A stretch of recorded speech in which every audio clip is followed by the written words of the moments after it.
RFI, Radio France Internationale, en direct de Paris, il est 17h.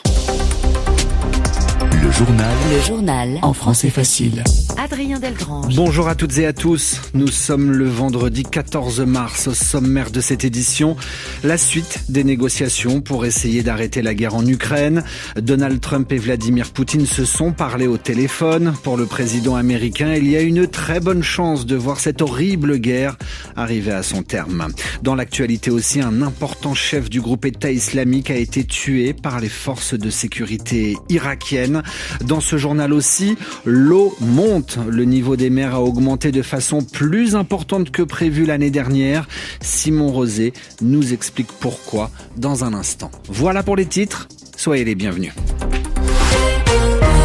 Après plus de 3 ans de guerre en Ukraine et des milliers de morts, la question d'un éventuel arrêt des combats toujours en suspens. Donald Trump et Vladimir Poutine se seraient parlé au téléphone. Le président américain a appelé le président russe à, je cite, épargner la vie de milliers de soldats ukrainiens, ajoutant, je vous le disais, il y a de grandes chances que cette guerre terrible prenne enfin fin. Pour le président ukrainien Volodymyr Zelensky, Poutine ne mettra pas fin à cette guerre de son propre chef, mais la force de l'Amérique est suffisante pour y parvenir. Voilà pour les dernières déclarations. Oriane Verdier, bonjour. Bonjour. Dans ce journal, avec vous, nous nous intéressons sur les conditions posées par Vladimir Poutine pour un cessez-le-feu. Oui, alors tout d'abord, le président américain Donald Trump, lui, a parlé d'un arrêt des combats pour 30 jours. Le président russe Vladimir Poutine veut une paix durable sur le long terme. Il faut donc discuter des causes profondes de la crise, selon lui.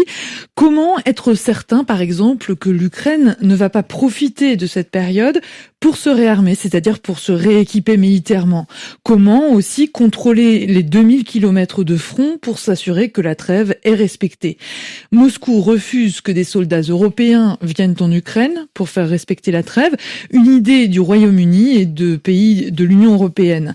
Un autre point important, la situation sur le terrain, surtout dans la région russe de Koursk. L'armée ukrainienne y a mené une offensive surprise l'été dernier. Elle contrôlait depuis une zone de plusieurs centaines de kilomètres carrés. Ces derniers jours, les troupes russes ont repris la majorité de cette zone. Et côté ukrainien, Washington affirme étudier quel territoire Kiev pourrait perdre ou garder lors de la signature d'un accord. Les précisions d'Oriane Verdier dans votre journal en français facile. L'Ukraine, sujet numéro 1 également d'une réunion des ministres des Affaires étrangères des pays du G7 qui se déroule en ce moment au Canada. Au nom de la France, des États-Unis, du Canada, du Japon, du Royaume-Uni, de l'Italie et de l'Allemagne, les ministres valident le plan américain pour un cessez-le-feu de 30 jours entre la Russie et l'Ukraine.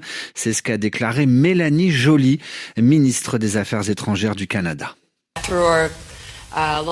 Grâce à nos longues conversations, nous avons pu trouver une forte unité au sein du G7 sur un certain nombre de questions qui ont été discutées, dont une que j'aimerais souligner en particulier, c'est celle qui est liée à l'Ukraine.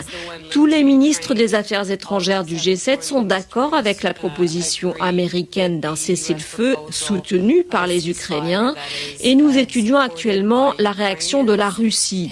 En fin de compte, la balle est dans le camp de la Russie en ce qui concerne l'Ukraine.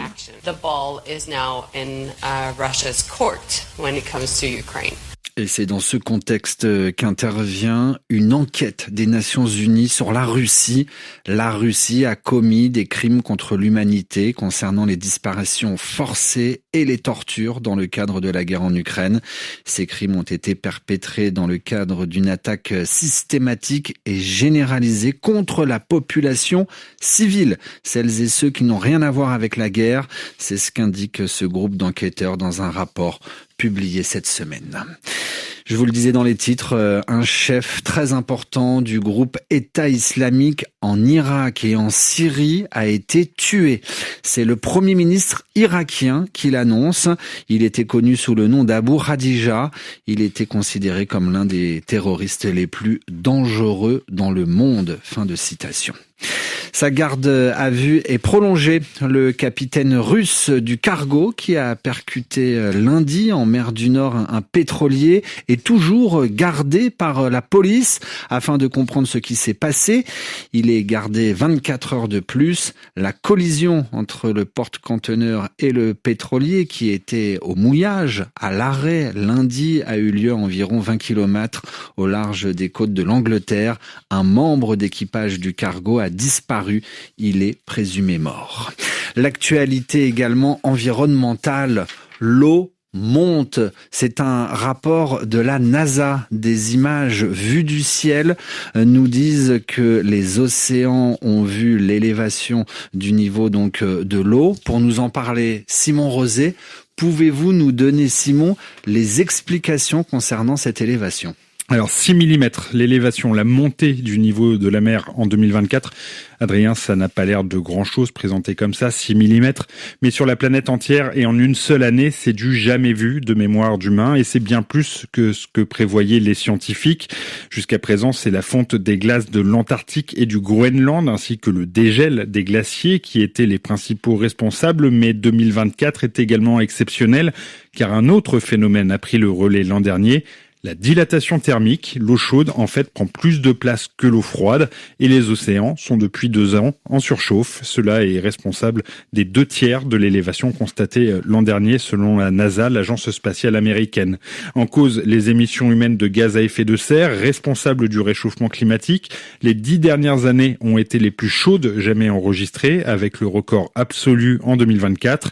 Et en conséquence, le rythme de la montée des eaux s'accélère, plus 10 cm depuis les années 1990, un demi-mètre en plus estimé en 2050. 800 millions de personnes vivant dans 570 villes sur les côtes seront alors menacées. Simon Rosé dans votre journal en français facile. L'actualité au Canada, Mark Carney est devenu officiellement aujourd'hui le nouveau Premier ministre canadien. Il succède à Justin Trudeau. Mark Carney est un ancien banquier, il fait ses débuts en politique, il a aujourd'hui prêté serment devant la gouverneure générale qui représentait le roi Charles III. Refermons ce journal en musique avec le retour sur scène du groupe français The Liminiamas.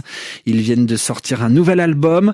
C'est un hommage à toutes les actrices hollywoodiennes, qu'elles soient déchues, abandonnées ou oubliées. Isabelle Chenu a écouté ce nouvel album. J'adore le monde, les eaux sont blancs, le sang rouge, quand il y a du vent, ça bouge. The Liminianas est un des duos les plus originaux et authentiques de la scène rock française. Marie et Lionel se sont rencontrés sur les bancs du lycée et ont même été disquaires dans une autre vie. Ils proposent depuis 16 ans de splendides bandes-son inspirées du rock anglo-américain des années 60-70. Des albums à l'écriture et aux sonorités toujours très cinématographiques. Ils ont donné carte blanche à des amis de la famille comme Bertrand Belin sur ce titre, J'adore le monde, ainsi qu'à de nombreux invités prestigieux, l'américain John Spencer, l'écossais Bobby Gillespie, le chanteur Rover ou encore l'anglaise Penny.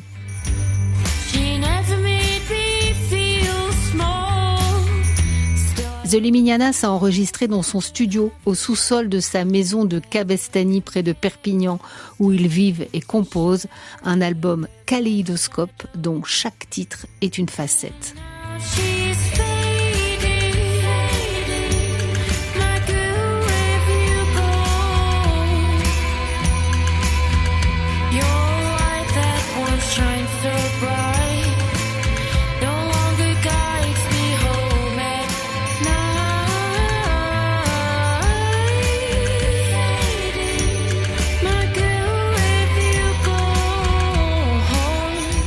La musique de ce groupe français The Liminianas pour refermer ce journal en français facile que vous pouvez lire et écouter quand vous voulez sur un site internet françaisfacile.rfi.fr mais aussi sur les différentes plateformes d'écoute.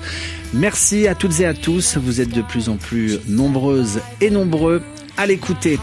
À la semaine prochaine pour une nouvelle édition du journal en français facile.